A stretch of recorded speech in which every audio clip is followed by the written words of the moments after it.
Defense and Space News TV report. US and India continue talks on Russian missile defense system, no decision yet.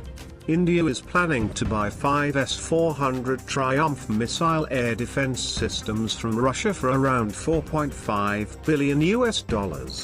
The US has not taken any decision so far on imposing punitive sanctions against India over its plan to acquire $5 billion missile defense system from Russia, as Washington and New Delhi continue to have conversations, a top official has said. India is planning to buy 5 S-400 Triumf missile air defense systems from Russia for around $4.5 billion. The purchase will violate sanctions under the Countering America's Adversaries Through Sanctions Act, CAATSA, instituted by Congress on arms purchases from Russia, but US lawmakers have allowed the possibility of a presidential waiver. We continue to have conversations with the Indian leadership on ways that we are working to hold Russia accountable for its behavior, Principal Deputy Assistant Secretary of State for South and Central Asia Alice Well told reporters during a conference call on Monday. Responding to a question on the possibility of sanctions on India if New Delhi buys S-400 from Russia or if there would be a waiver, Wells said the current American sanctions are not intended to adversely impact countries like India. They are designed to impact Russia, she said. We are working through the implications of CAATSA and the significance that we attach to CAATSA, she said.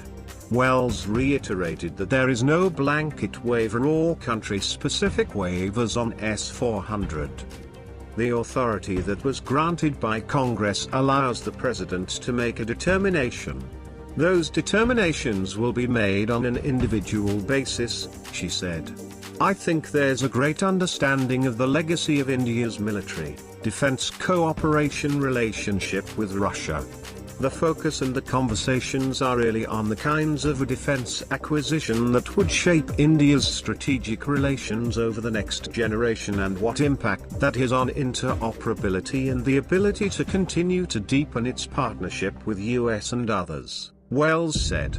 On Iran, Wells said there's been an expert-level discussion between the two countries on issues related to the crude oil exports from Tehran or ways to bring those exports down in order to counter the malign behavior by Iran in the region.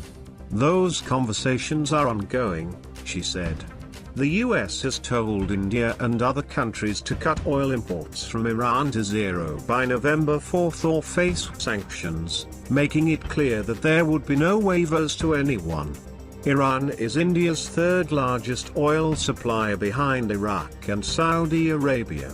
Iran supplied 18.4 million tons of crude oil during April 2017 and January 2018. First 10 months of 2017-18 fiscal. Wells said there was in general discussion on Iran sanctions and that the administration's goal is to hold Tehran accountable for the malign behavior seen in the region. We are looking to countries to bring the crude oil imports down to zero as quickly as possible. We are working very hard with our partners to ensure that there's no disruption to the market, that there is adequate supplies available to substitute for Iranian oil exports, Wells said. On the Chabahar port in Iran, the US has heard the Indian government describe the rationale for developing this port as a means of providing access to Afghanistan as a means for delivering supplies, for instance, and opening up north-south trade to Central Asia, she said. US officials were clear that they were still in the process of reviewing the implementation of the sanctions and that they were taking this under advisement. So it was an informational conversation between their two parties, Wells added. Thanks for watching. Do subscribe and stay with us.